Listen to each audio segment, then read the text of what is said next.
आप सभी का बहुत बहुत स्वागत है मेरे YouTube चैनल में। मैं हूं doctor Richa Srivastava, homeopathic physician and dietician. Hair fall की प्रॉब्लम, बाल झड़ने की प्रॉब्लम आजकल एक बहुत बड़ी समस्या बन चुकी है। वो लेडीज या जेंट्स दोनों इस प्रॉब्लम से बहुत ज्यादा सफर कर रहे हैं और लोगों के बहुत कम उम्र में ही जो है बाल झड़ना स्टार्ट हो जाते हैं। उनमें जो बाल्डनेस की प्रॉब्लम है, गंजेपन की प्रॉब्लम है, वो भी धीरे धीरे स्टार्ट हो जाती है। हेयर फॉल के जो केसेस होते हैं वो फीमेल से ज्यादा मेल में बहुत ज्यादा देखने को मिलते हैं और मेल में भी बहुत अर्ली एज में लोगों के बाल सफेद होना स्टार्ट हो जा रहे हैं, उनके बाल झड़ने शुरू हो जा रहे हैं। मेरी क्लिनिक पर भी ऐसे बहुत सारे पेशेंट्स हैं जो बहुत कम एज में आते हैं ये कंप्लेन को लेके कि उनके बाल जो है बहुत स्पीडली झड़ रहे हैं। तो आज हम बात करेंगे मेल के बाल झड़ने के ऊपर, जिसे हम कहते हैं मेल पैटर्न बाल्डनेस। इसे एंड्रोजेनिक एलोपेशिया भी कहा जाता है मेडिकल साइंस में। मेल में एक स्पेशल हार्मोन होता है एंड्रोजन, उसके इन्फ्लुएंस के कारण हेयर फॉल ज्यादा देखने को मिलते हैं, इसलिए इसे एंड्रोजेनिक एलोपेशिया कहते हैं। मेल में जो स्पेशल जो बाल्डनेस देखी जाती है, मेल पैटर्न बाल्डनेस जिसे हम कहते हैं, वो एक टिपिकल एम शेप के फॉर्म में होती है। मीन्स कि सबसे पहले जो उनको बाल झड़ने स्टार्ट होंगे वो उनके सामने तरफ से होंगे, उनके साइड पे इधर उधर पे होंगे और उनके सेंटर एरिया बहुत ज्यादा अफेक्ट होगा। मीन्स कि वहां से धीरे धीरे जो उनकी हेयर लाइन है, हेयर लाइन मीन्स कि आपके माथे और जो बालों के जो एक बीच की जो लाइन है वो धीरे धीरे पीछे चली जाती है और जो स्कैल्प का एरिया है वो थोड़ा सामने दिखने लगता है, स्किन दिखने लगता है, वहां पे जो है पूरा गंजापन दिखने लगता है। मेल में जो इस तरीके की बाल्डनेस मिलती है उसे हम कहते हैं मेल पैटर्न बाल्डनेस।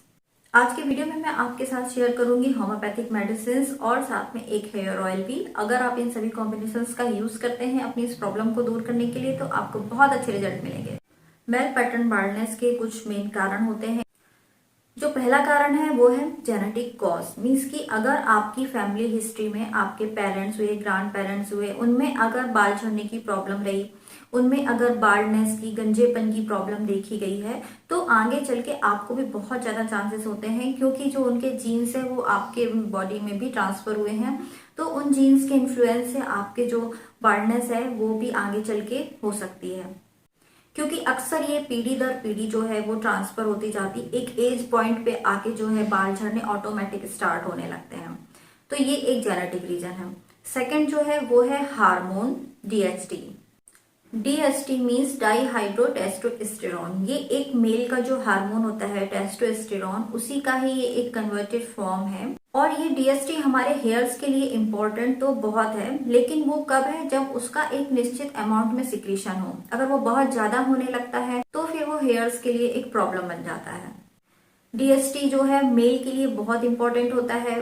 वो मेल में जो उनकी हेयर ग्रोथ होती है, ना कि सिर्फ सर की बल्कि ऑल ओवर बॉडी में जो हेयर ग्रोथ होती है, उनके जो वॉइस चेंज होते हैं, जो भी जो मेल के कैरेक्टर होते हैं, उन सभी की ग्रोथ के लिए वो बहुत इंपॉर्टेंट होता है।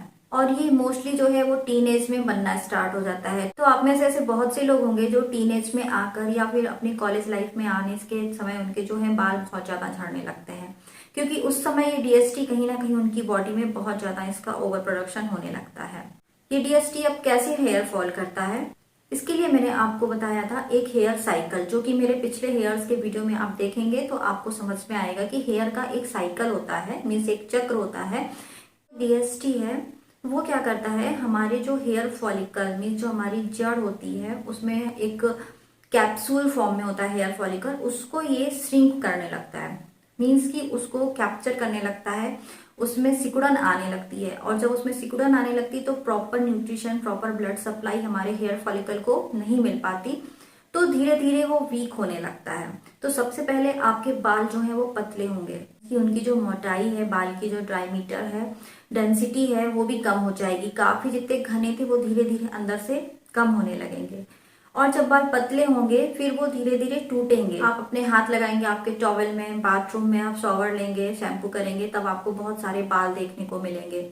और जब उनमें अर्ली ब्रेकेज होने लगेगा, मतलब एक टाइम पीरियड के पहले ही वो बाल जो है वो झड़ने लगते हैं। बाल उगने का एक टाइम होता है, उसके पहले ही बाल ज्यादा अमाउंट में झड़ने लगे और उस स्पीड से वो उगे नहीं, तो बाल्डनेस होने लगती है। और जो कंटिन्यूअस डीएचटी जो है वो श्रिंक कर रहा है, श्रिंक करते करते वो अल्टीमेट जो हमारा फॉलिकल है वो डेड हो जाता है, वो मर जाता है, तो वहां पे फिर बाल उगते ही नहीं है। क्योंकि वो फॉलिकल ही अंदर से बंद हो गया, तो जो न्यू हेयर वहां से निकलना था वो नहीं निकल रहा। तो धीरे धीरे जब बाल निकलेगा नहीं तो उस पार्ट पे जो है आपको गंजापन देखने को मिलेगा, और ये अमाउंट फिर धीरे धीरे बढ़ता जाता है क्योंकि वो और भी हेयर फॉलिकल को अपनी चपेट में लेने लगता है। नेक्स्ट कारण है हेयर फॉल का पुरुषों में, वो है मेडिकल कंडीशन। जैसे कि उनमें बहुत ज्यादा ओबेसिटी है, बहुत ज्यादा मोटे व्यक्ति हैं, उनमें भी बाल झड़ने बहुत ज्यादा कॉमनली देखे जाते हैं। या फिर डायबिटीज की प्रॉब्लम है, कोई हार्ट डिसीज है, हाई ब्लड प्रेशर है, और आजकल तो कोविड के बाद भी लोगों के बहुत ज्यादा अमाउंट में बाल झड़ रहे हैं। ये भी एक बहुत इंपॉर्टेंट पॉइंट है बाल झड़ने का मेल में, क्योंकि बहुत सारे लोगों को ऑलरेडी कोरोना हो चुका है। ये एक तरीके का पोस्ट कोविड सिम्टम भी है। नेक्स्ट कारण हो सकता है स्कैल्प डिसऑर्डर, मीन्स कि आपके सिर में कोई प्रॉब्लम है, कोई बीमारी है, जैसे कि स्किन इन्फेक्शन हो गया है, कोई फंगल इन्फेक्शन है, बैक्टीरियल इन्फेक्शन है, रिंग वॉर्म की प्रॉब्लम है आपके सिर में, या फिर आपके हेयर फॉलिकल का इन्फ्लामेशन हो गया है, सोराइसिस की प्रॉब्लम है, सीबोरिक डर्मेटाइटिस की प्रॉब्लम है। इन सभी के कारण भी हेयर फॉल देखा जाता है। नेक्स्ट कारण जो कि बहुत इंपॉर्टेंट है वो है लैक ऑफ न्यूट्रिशन, मीन्स कि आपकी डाइट में अगर न्यूट्रिशन की कमी है, जो कि बहुत ज़्यादा एसेंशियल न्यूट्रिएंट है आपके हेयर के ग्रोथ के लिए, उनको हेल्दी रखने के लिए, उनकी अगर कमी बनी हुई है लंबे समय तक, तो आपको जो है हेयर फॉल या बाल्डनेस देखने को मिल सकती है। वो कौन कौन से हो सकते हैं? सबसे मेन तो है विटामिन ई रिच डाइट अगर आप नहीं ले रहे हैं, आप विटामिन सी नहीं ले रहे हैं, आप विटामिन B12 की कमी है, मल्टीविटामिन की कमी है, तो ये सारी कमी के कारण आपके बाल बहुत जल्दी टूटने लगते हैं। या फिर आपकी जो डाइट रूटीन है वो ही अगर डिस्टर्ब है, प्रॉपर टाइम पे आप खाना नहीं हो रहा है, आपका लंच डिनर ब्रेकफास्ट का कोई प्रॉपर शेड्यूल नहीं है, आप किसी भी टाइम पर कुछ भी खा रहे हैं, बहुत ज्यादा फास्ट फूड ले रहे हैं, ग्रीन वेजिटेबल फ्रूट्स नहीं ले रहे हैं, हेल्दी चीजें अगर आप नहीं ले रहे हैं अपनी डाइट में, तो आपको क्या प्रॉपर न्यूट्रिशन नहीं मिलेगा आपकी बॉडी को, तो आपके हेयर को भी नहीं मिलेगा, और ये आगे चल के कहीं ना कहीं फिर लॉन्ग टर्म इफेक्ट में आपको हेयर फॉल के रूप में आपको साइड इफेक्ट इसके देखने को मिलेंगे।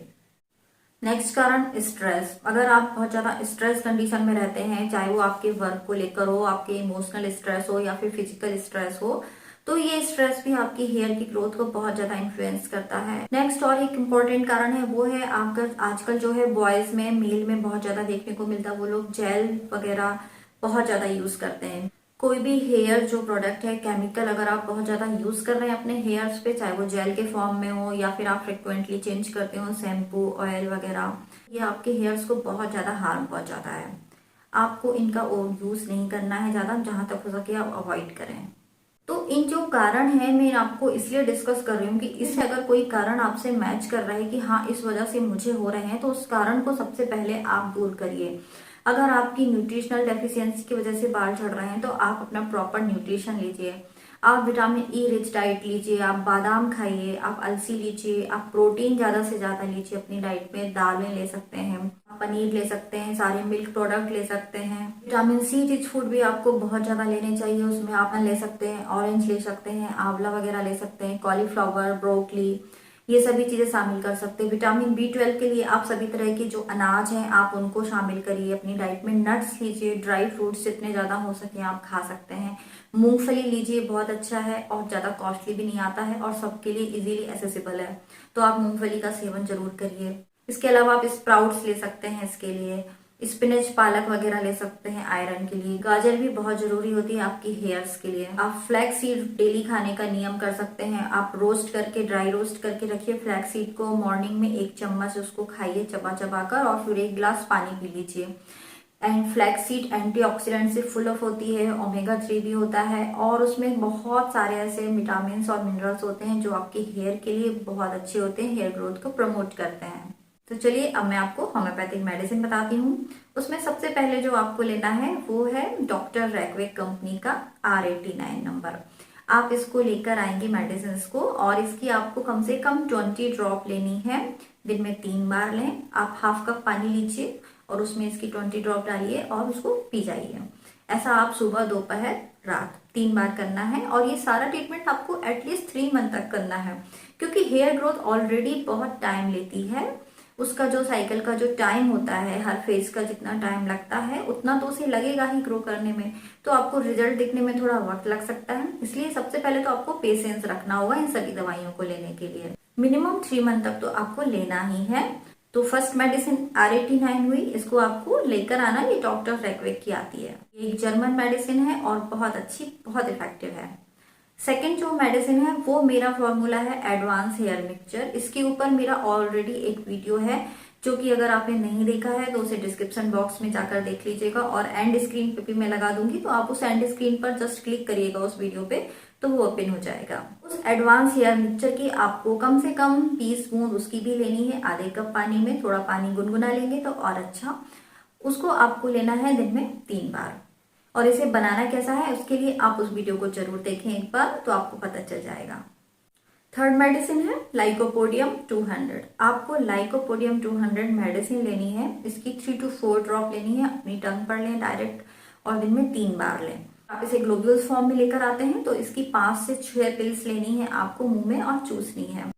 और जो फोर्थ मेडिसिन है वो है वेस्पिडन 200। वेस्पिडन 200 तो बालों के लिए बहुत बेस्ट है, हेयर की ग्रोथ को बहुत ज्यादा प्रमोट करती है। और साथ में जिनको ग्रेइंग की प्रॉब्लम है, मीन्स की बाल सफेद होने लगे हैं बॉयज में, एडल्ट में, तो उनमें क्या है, ये जो बाल सफेद होने की जो प्रॉब्लम है उसको रोकती है और नए बाल भी बहुत तेजी से उगाती है। तो वेस्पिडन 200 आपको लेनी है। अगर आपके बाल सफेद नहीं भी हैं तो भी आपको लेनी है, और अगर बाल सफेद हो रहे हैं तो भी आपको लेनी है।